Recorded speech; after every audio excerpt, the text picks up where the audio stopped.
Prof, if you don't mind, I would Okay. like to actually deliberate with you on three key areas. Okay. Okay. The first one would be how dentists can reposition themselves to remain economically viable in, in these times of COVID. As we know, people are tightening their belts, money, people are being very careful with it. So, will dentists go broke, to put it very crudely? And if they don't, what are the skills needed for a budding dentist to develop to ensure that they are able to deliver top-notch services in times to come?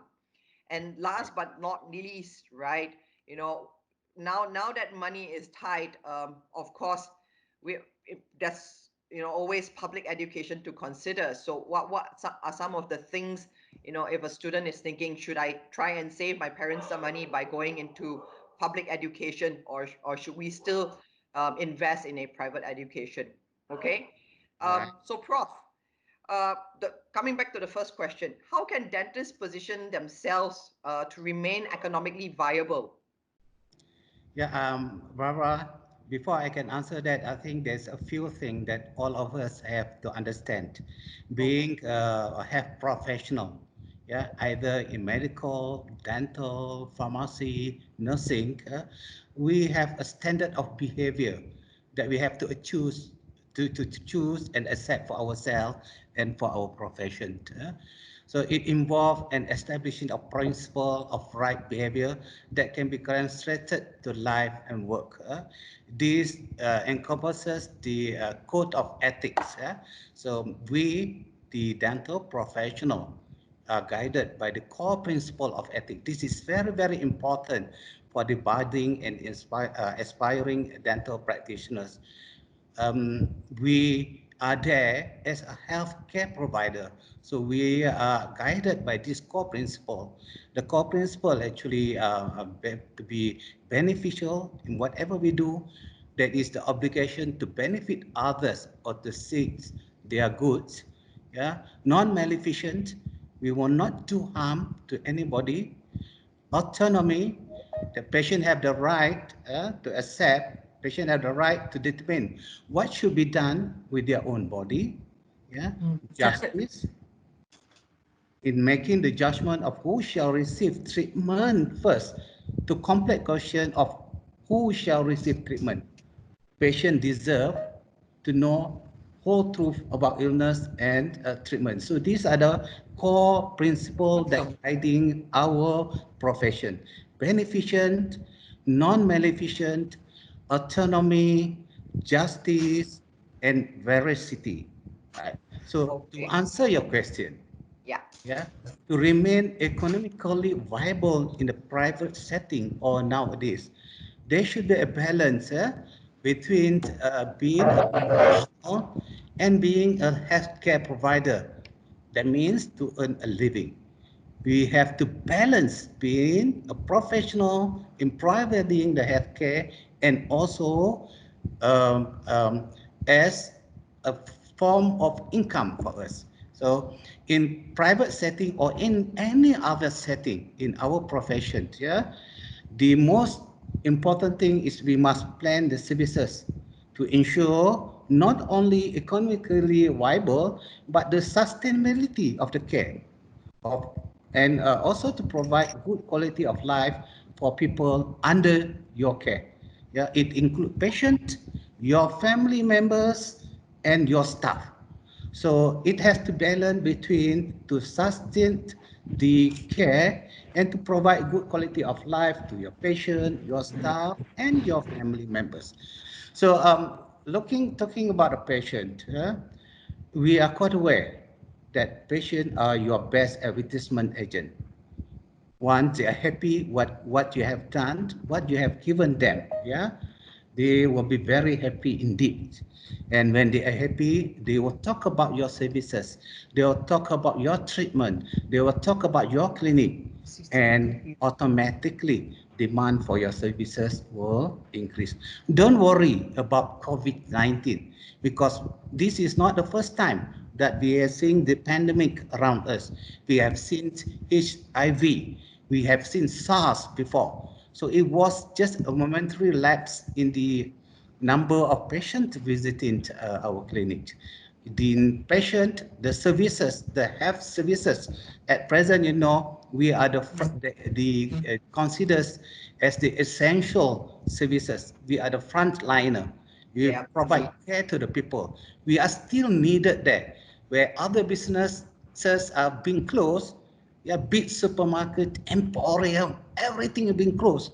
But the clinic, the health facility is still there to offer the services. So services will always be there in healthcare professional, regardless in what area you are. Yeah.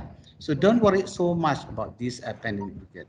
So we must focus on to ensure that people like what we have offered to them. So this is where you have to be very careful.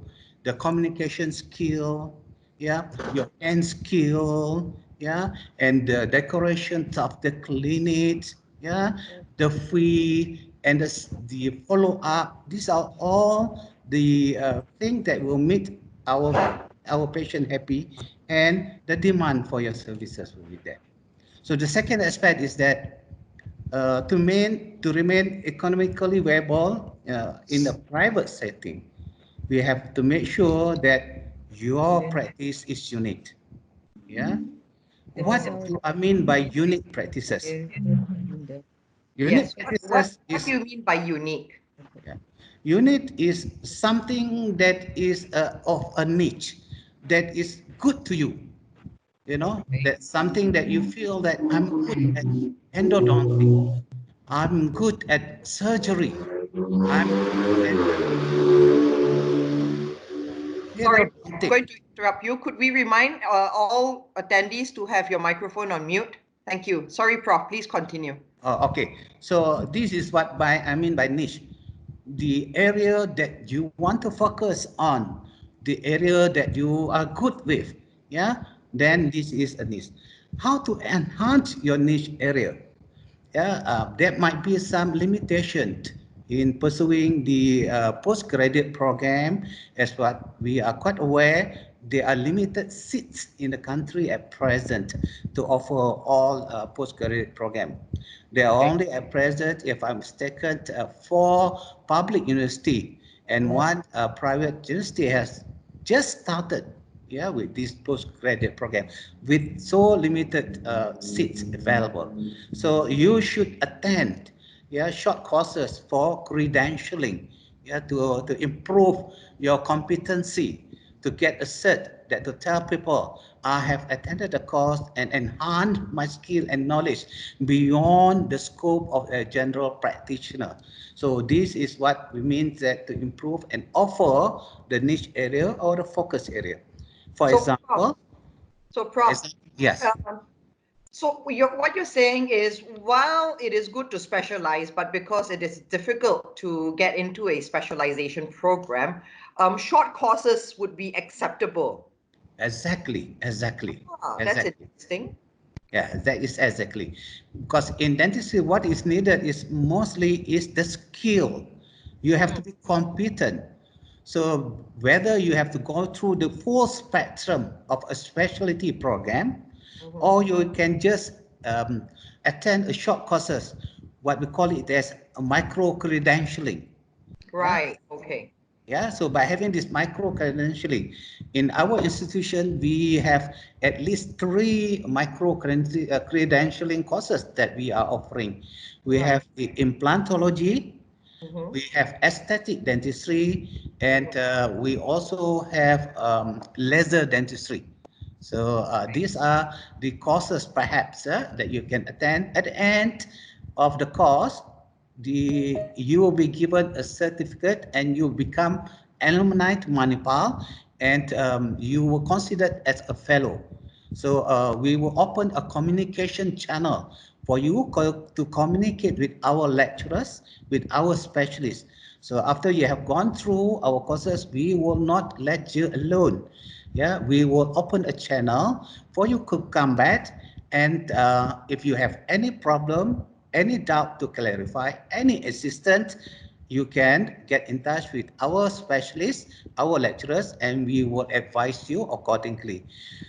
Even some of our former students have brought their patient to our setup here, yeah, Mm-hmm. to be looked by and attended by our specialists. So this is what I mean by Okay. niche area. You offer your focus area, yeah, not Okay. necessarily to be a specialist. Okay. What else can they look out for? What else can they consider? Right. So there is one to be focused, but as what we are quite aware now, Mm-hmm. there are, most of the clinic that have been set now is looking into the traditional dental practice. There is looking at the gum and the teeth. Yeah, But we isn't have dentistry about gum and teeth? no. It is about the oral related structures, oral maxillofacial related structures. It's Okay. not necessarily focuses on the gum and teeth alone. Okay. And to practice dentistry is like any other field of specialty in medicine. In a specialty of medicine, they have to learn the basic medical sciences and they have to do the clinical. Then they pursue into the specialty. Yes. Likewise, for the undergraduate in dentistry also, they have to learn the basic medical sciences. Instead of doing the medical clinical, they will do only around 30% to 40% medical clinical, and the rest will be on the dental clinical skill. All right. So when they pursue later, they can, yeah, choose, yeah, Mm-hmm. the courses that is closest to the medical field. Yeah, Okay. that is in dentistry we call it a crossroad between medicine and dentistry. Yeah, like being an oral physician, for example. Yeah, so you can shift from just doing restoration, filling, extraction, yeah, to diagnosis and look at the non-surgical diseases and illnesses around the oral maxillofacial region. Yeah, and in this instance, I think the opportunity to work in the to open up a dental clinic in a private hospital will be a good opportunity. We do not have that model yet here. In Malaysia, what we have now is only oral maxillofacial surgeon. The surgical part will be attached to the private hospital, but none other than that, they are not. Maybe we can set our clinic in the private hospital. There are so many private hospitals in Malaysia, and we work with that. Those people coming for any surgical purposes or any other problem can always be referred back to dentistry to ensure the clearance of the oral hygiene, oral health before they can pursue, for example, with cardiac surgery, yeah, open heart surgery, yeah, perhaps with other surgical procedures as well. Yeah, so there is a close link within medicine, practice of medicine, and practice of dentistry. This is a great potential in the dentistry at present. I do not see so many people are practicing this. This is an emerging discipline actually in Right. US and also in Europe, yeah, and Mm-hmm. in India as well. They have already, they are already dental companies, big dental corporate have been setting up their clinic in the hospital. So this will be another good opportunity. That means instead of working outside the hospital, you can work with the health center, together with the health center, but offering your services. Okay. You may not be part of them. Yeah, you can rent a space in their hospital, or you can pay some form of what we call it uh, A profit 10% sharing. of your whatever you earn, Yeah. So sharing, profit sharing. profit sharing. Yes, you can Okay. have that profit sharing And as well. and is that what you mean by the third point here? Choose partner with big dental corporates. Is that what it essentially is? So no, that is different. Okay. Okay, so this is when we talk about dental corporate. That one I'm talking about shifting from being a traditional dental practitioner to Okay. something that's more than just looking at teeth and gum. Okay. Yeah, the term that we use now is oral physician. Okay. Yeah, you look, the oral physician is a discipline of crossroad between medicine and dentistry.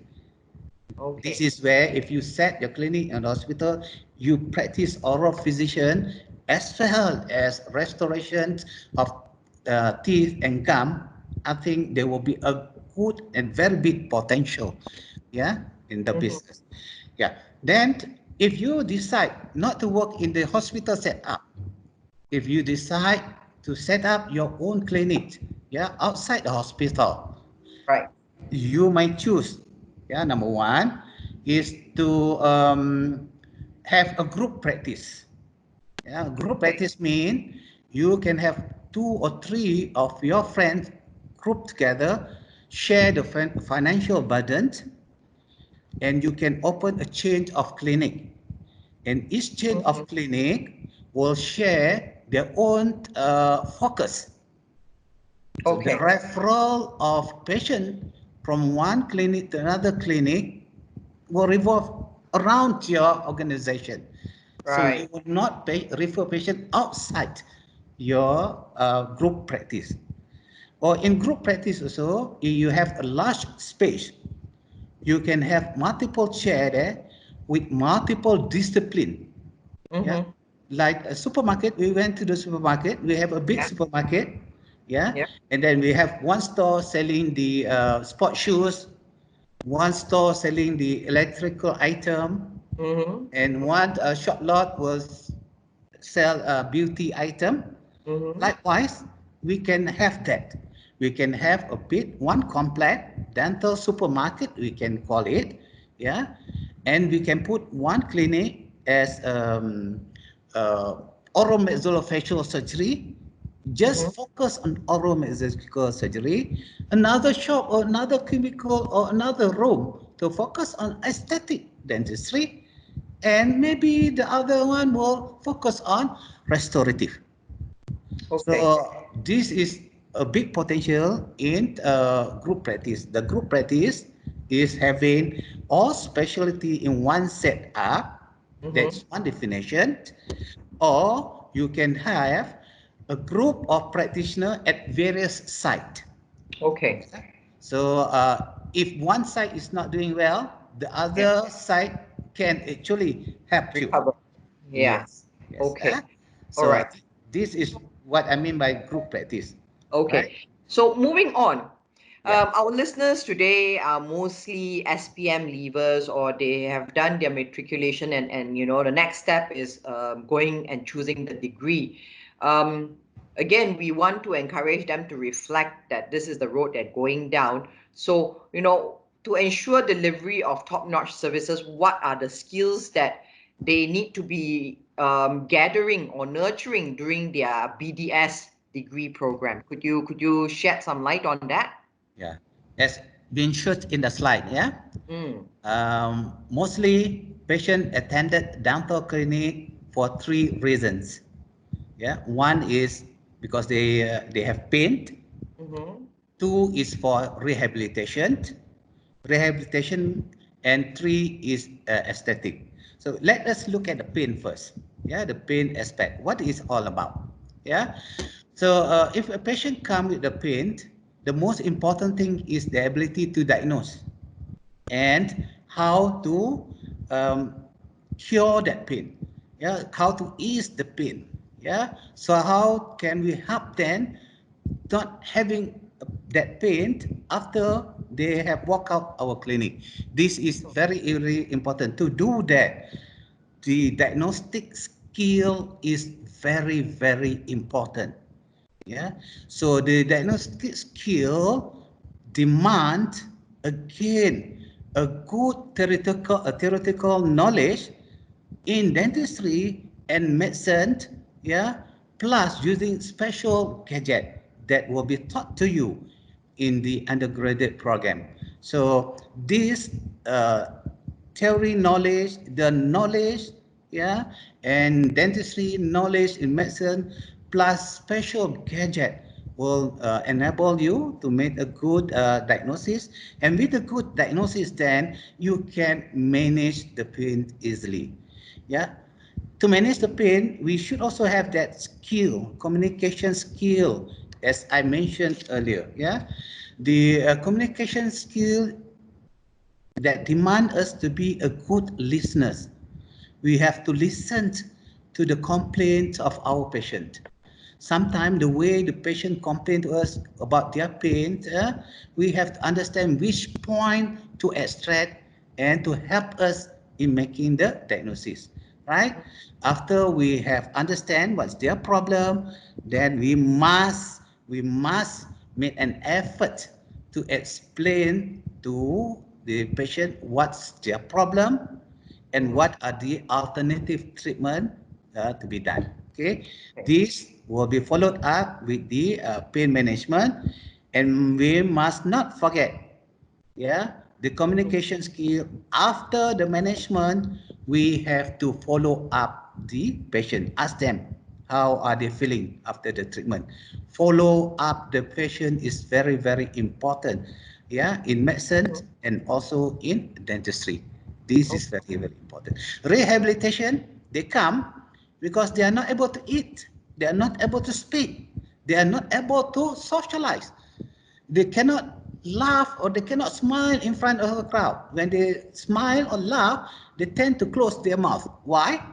Because of their teeth is not so beautiful, not attractive. Yeah, so these are the things that we have to look into, right? So when we talk about ability to eat occlusion, yeah, we will see that the most important thing is to, to ensure mastication. When we improve the mastication, the taste will be better and patient will enjoy satisfaction in life.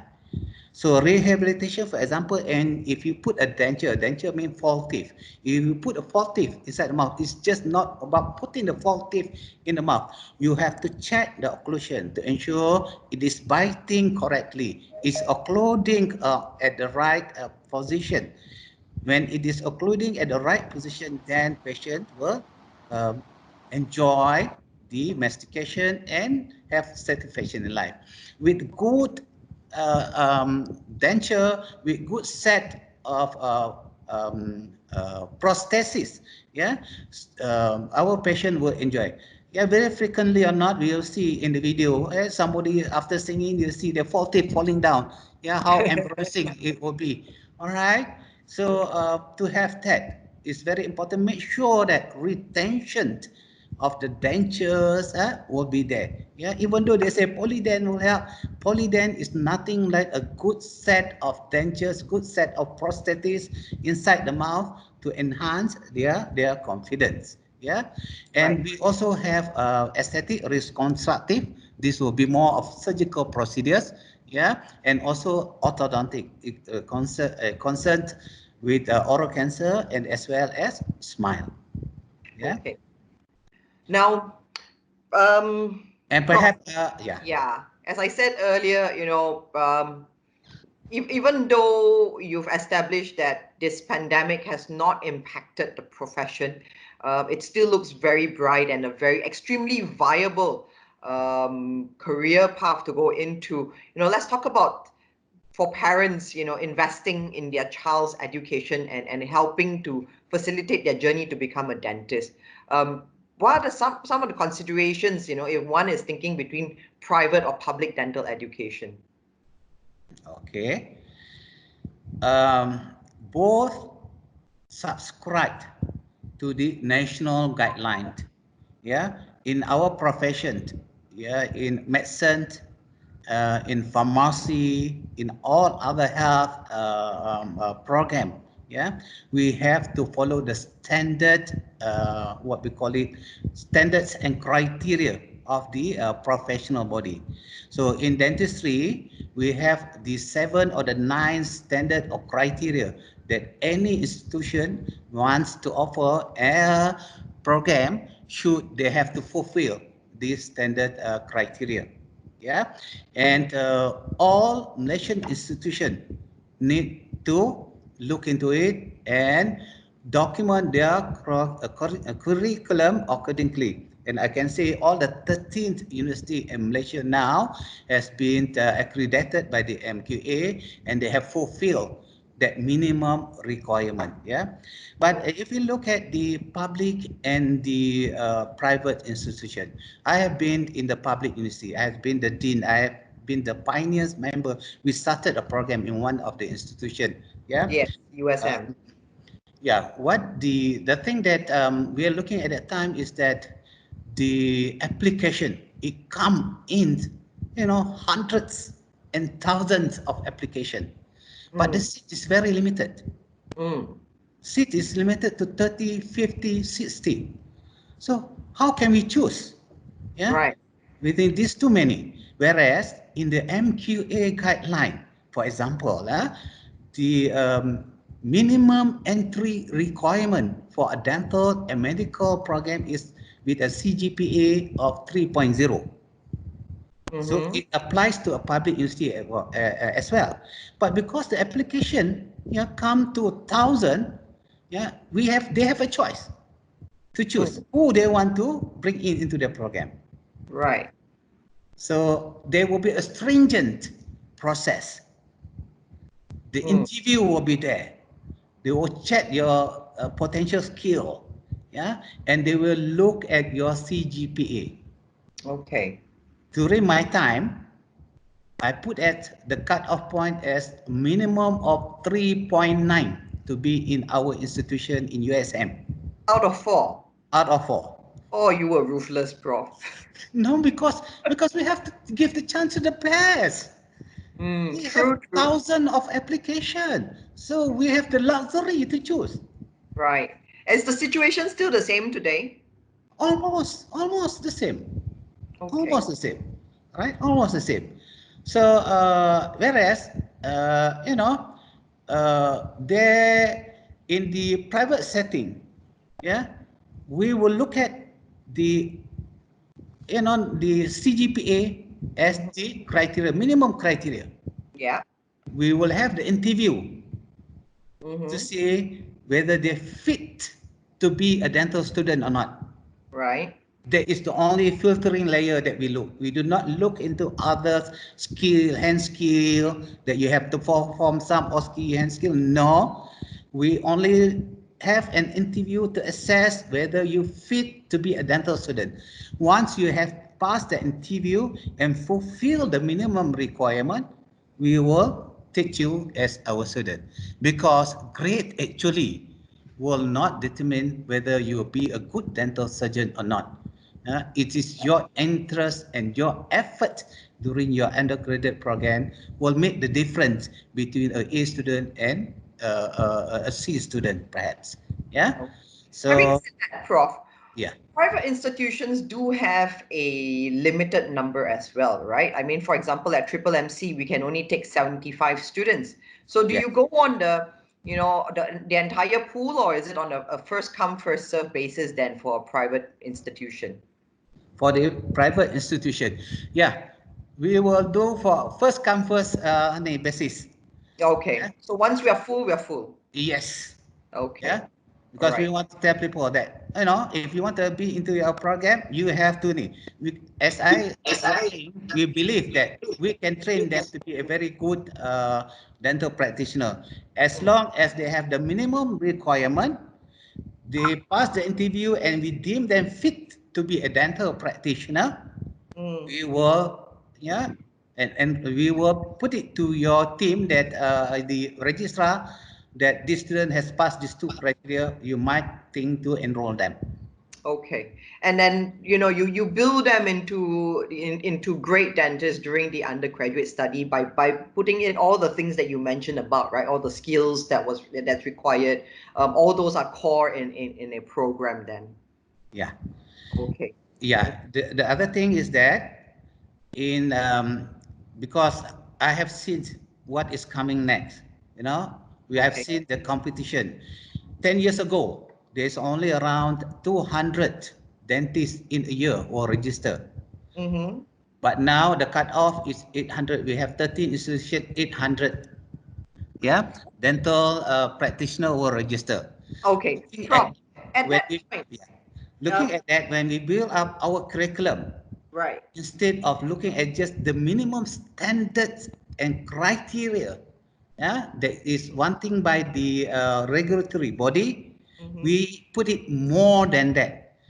The skill and requirement or the clinical requirement that our students have to fulfill is slightly higher. Yeah. Mm-hmm. Some of my lecturer is saying that it is almost training a specialist. Okay. Yeah. But the thing is that we want to expose them so Mm-hmm. that later, yeah, they will have the when they go for credentialing, it will be good. So it's not about making them proficient in the specialty program or skill, but to expose them one or two cases just to expose them so that they have the experience and they know what it is when they attend a credentialing or master program, it will be better for them. Okay. Prof, could I just ask, what is the projected population versus dentist ratio um, for Malaysia currently and in times to come? Yeah, I think recently last year or last month, last end of the year, 2019, if I'm not Mm, mistaken, in this JTC, we sit and look at the impact of the moratorium on the dental program, mm. and we has put a projection that it should be of 1:2,500, one dentist to 2,500 population. We are not even at 1:3,000 yet now. 2,500. So we need about, hang on, we've got a population of about 30 million. Yes, 30 but million divided by 2,500. We need about 12,000 dentists. exactly. How many do we You have see, now? let me tell you this. Since 1972, when we have the Dental Act, the Yes. registration of dental professional is slightly more than 13,000. Okay. And the active one is now slightly more than 10,000. Okay. Attrition is around how many percent? Very small attrition. Yes, that's right. Right. So that's why the JTC Mhm. has recommended moratorium. Right. We have to have a ceiling of intake in of program dental program in Malaysia. There Mhm. is 800 intake only in the year, both private and public university. No more than 800 dentists could be produced locally in a year, right? That's why we have Right. quota 75, 50, and all those things, right? Okay. And we want to ensure that when we are there, yeah, it will be balanced with the attrition rate. But having said that, Prof, if you say that, okay, so just a very baseline, right? We need about 12,000 active dentists to Yes, serve the population following the ratio. Um, and then on average, it's about a 10% attrition because you mentioned slightly over 10,000 are yes, active. yes. But the taking in of only 800, meaning every year only 800 new dentists graduates, Okay. that's only about 6%. So there's still a gap, isn't it? Yeah, but we must also remember in the government sector there is some re-employment as well. Ah, okay. Okay. So the Right. professors, the all specialists, and all they will retain because of their experience and of their what we call it subspecialty. Right. Yeah. So dentistry is really one profession that doesn't have a clean retirement point, does it? No. Yeah. Okay. Recently, most of my colleagues has retired from the public sectors. Most of them are joining the private sectors now. So long you've got stable hands and an able Exactly. mind. Exactly. I have one state director last 10 years. Mm-hmm. 2 months before he retired, Mm-hmm. he went back to the clinic just to sharpen his skill. Wow. Yeah. Upon retirement, set up the clinic. Not sitting back and enjoying his golden years. No, no, no. It's not about making the money. It's about providing your services to the That, community that needs you. that's right. Yeah. That's So right. that's why I say earlier when you asked me about how to make it economically viable, I do not go straight on the strategies. I have to tell the young budding, aspiring dental surgeon that we have to balance between being a dental professional and to earn a living. Right. Yeah. Right. Yeah. Okay. All right. Dean Rashid, thank you so much for your time. It has been Thank you. insightful. We look forward to speaking to you again, hopefully in person soon. Otherwise, have a good day. We will continue on the rest of the program that we have. So, ladies and gentlemen, do stay with us. Thanks so much, Dean. Thank you. Have a Thank you. good And day. welcome all inspiring dentists. You can come and visit us. Yeah, after When the we open. MCO is if it is lifted, then you can come and visit us. Yeah. Thank you, Barbara, Thanks, giving me Dean. the opportunity. Okay. Right. Okay. Bye. Right. So now, ladies and gentlemen, that we've established that dentistry is still a very viable program, do allow me to share with you how it's structured at Triple MC. If you are an SPM leaver and you're wondering which pre-university program would suit you, we hope you'll consider our Foundation in Science, which is a one-year program, and that would help you build the building blocks that you need to commence your Bachelor's of Dental Surgery seamlessly with us. We have one intake a year, which happens in October. Our BDS program is a 5-year program. As mentioned earlier, we have a quota of 75 students. You will be commencing your studies, your degree, and your clinical practice in Malacca. We have a state-of-the-art teaching facility with an on-site clinic that sees over 30,000 patients per year. What this means for you is you will have a wide variety of patients to practice your skills upon. And all the things that Prof. Rashid mentioned earlier on building the skill sets and things like that. That's what we do at Malacca Manipal. We focus the training on you becoming an oral physician and not just a dental surgeon. Your study structure would be over 10 semesters. The first 4 semesters is what we call preclinical or theory, which includes cadaver dissection, phantom heads. Of course, you will focus not on the whole cadaver, but from the top of the skull till about the middle of the neck, right? That's what a dentist focuses on. Subsequently, you will start your clinicals, which is on site as well as at our community clinic with the government in Malacca. The semester 5 and 6, you're more or less observational. You will be taking patient history. That's where you build your diagnostic skills and stuff like that. But subsequently, you'll be implementative with actual patients and procedures. Now, because my camera is off, you can't see me. But the first picture there of the dentist in the green scrub, I'm actually her patient, and was a 5th-year student, and she was doing my root canal for me. So you see, that's the extent of the clinical implementation and exposure that you get. It's not just scaling, filling, extraction. You do participate in complicated procedures like this, right? So it's a great opportunity to work one-on-one with patients, and when you have that opportunity to do that on your own, it will help you build your confidence so that eventually when you graduate and you're serving your 1-year compulsory government housemanship with the Ministry of Health, right, the Clinic Kesihatan Gigi, you will be confident enough to manage the patient on your own. You're not going to be known as the one constantly running to ask your supervisor, is this how I do it? Is this how I do it? Is this how I do it? You'll be telling your supervisor, this is how I will be doing it, and your supervisor will say, go ahead, carry it out. Okay, so our campus is located in Malacca. We are about 90 minutes from KL. So while Malacca may sound small to you, it's actually a very, very exciting place.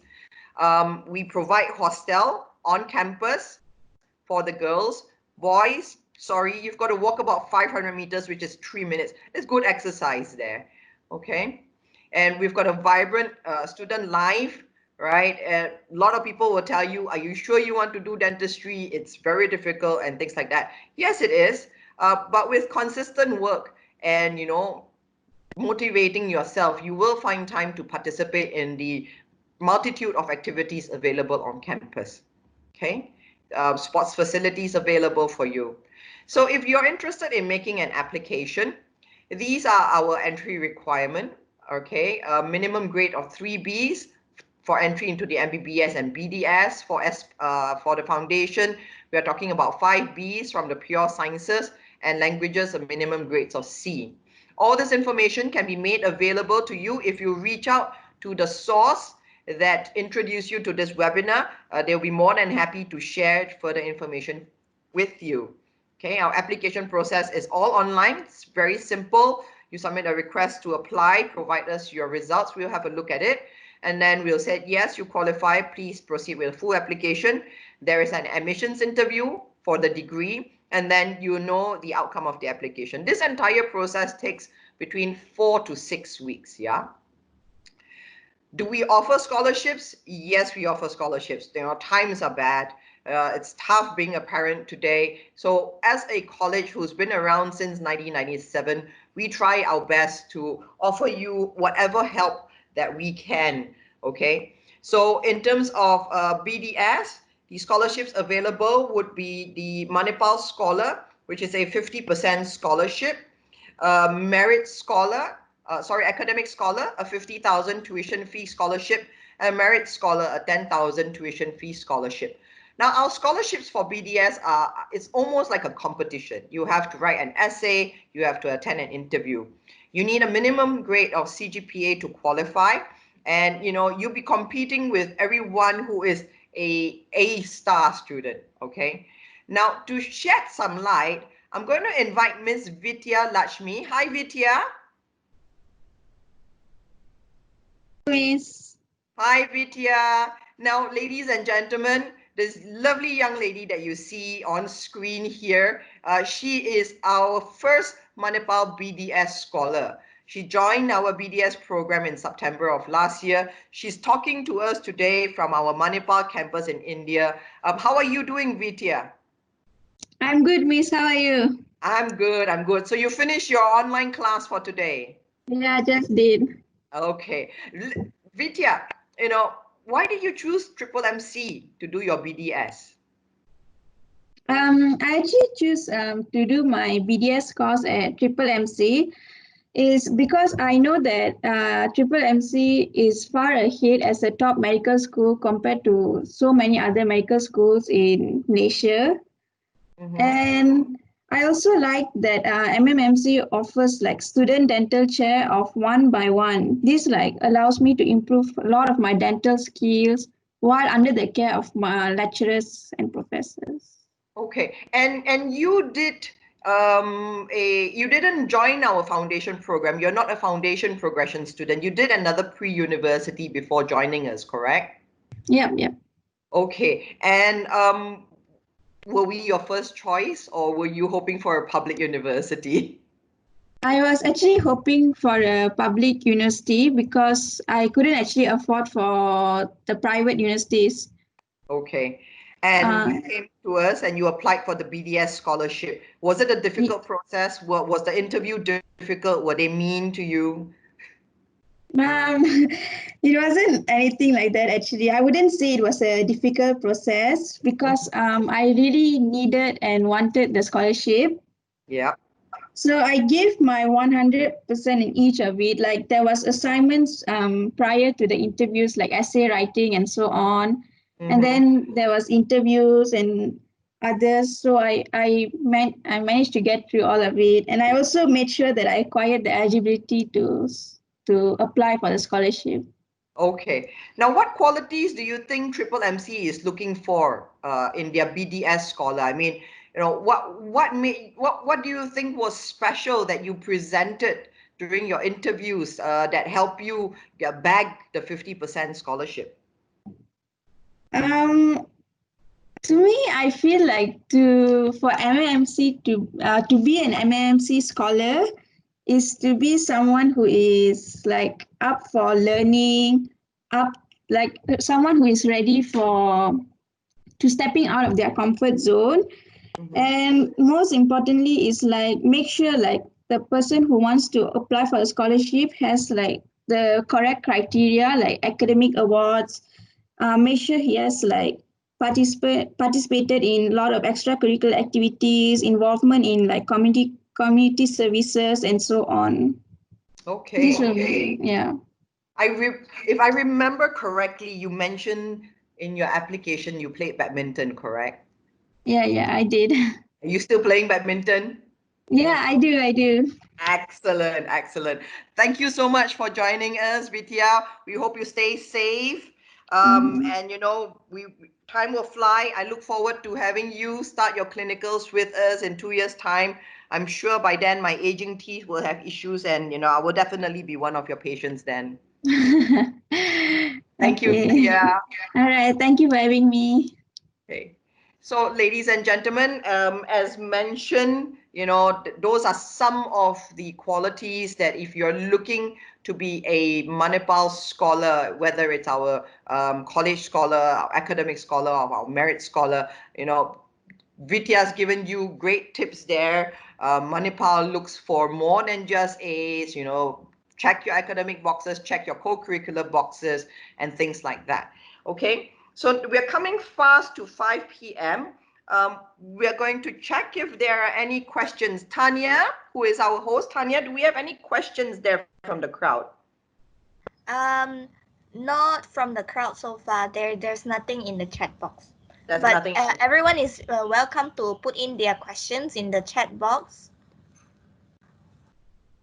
Oh, there is one.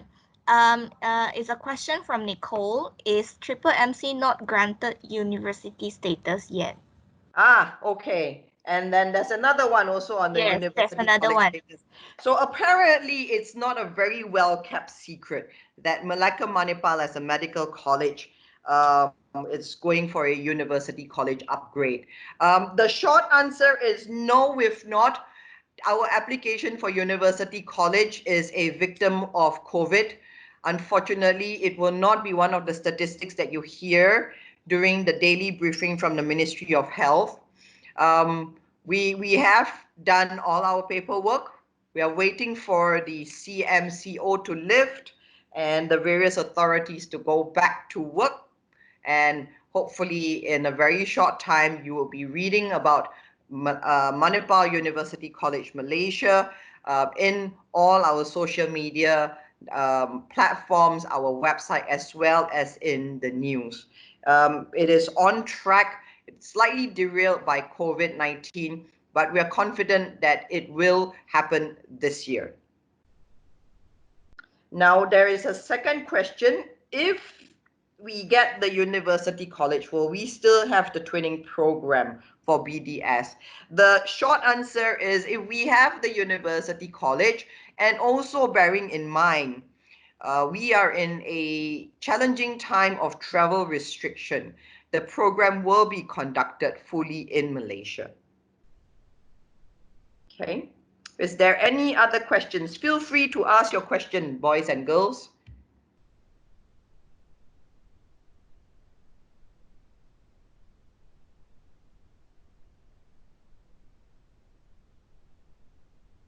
Okay, it doesn't look like there's going to be any further questions coming in. So, ladies and gentlemen, moms and dads, boys and girls, thank you so much for joining us today. We hope you found the session insightful. We know we've given you a lot of things to think about, so, this is a good time for you to have a chat over dinner today, like, okay, what's our plan going to be? Should we talk further with Malacca Manipal? Whatever you decide, we hope you bear this in mind. Malacca Manipal is one of the oldest and most established private medical college in Malaysia, with over 30,000 patients a year available for your clinical experience training on site, as well as tying up with major local hospitals and healthcare center. It's located in Malacca, which is a multicultural city where everybody welcomes you as their own, and a globally experienced faculty who will take you to fulfilling your dream as a dentist. Remember, a dentist gets to the root of the problem, right? So if you have a problem, in terms of making the decision and things like that, do feel free to connect with us.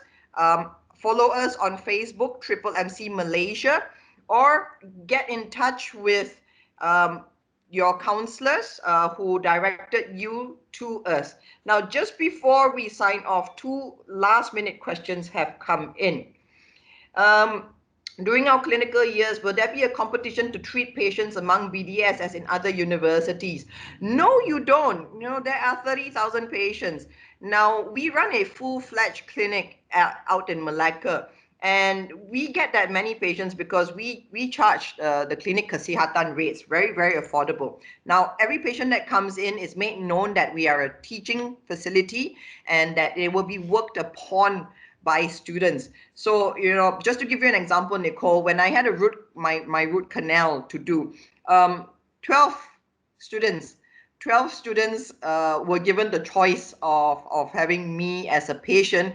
And these 12 students had already done about 3 to 4 root canals themselves with other patients, right? So I was a charity case. Actually, they were all going like, oh no, we've done root canal already. And my dentist who worked on me took pity and says, okay, you know what, I'll do it for you. So no, you don't have to fight, you don't have to share patients either. Okay, I always like to say, Malacca Manipal graduates from the BDS, you know how to extract a tooth fully because you've done it yourself. Okay. And another question is, will we only serve under the government for a year? Yes, Tivia. The housemanship duration right now for a dentist is 1 year. As compared to medicine, you are required to serve 2 years. Okay. So thank you, everybody, for joining us. We hope to see you on campus. Our campus is currently closed still due to the CMCO. But follow us on Facebook so that once we reopen and we are able to welcome you physically, you'll be able to come and pay a visit. Have a great evening, everybody, and we hope to talk to you again soon.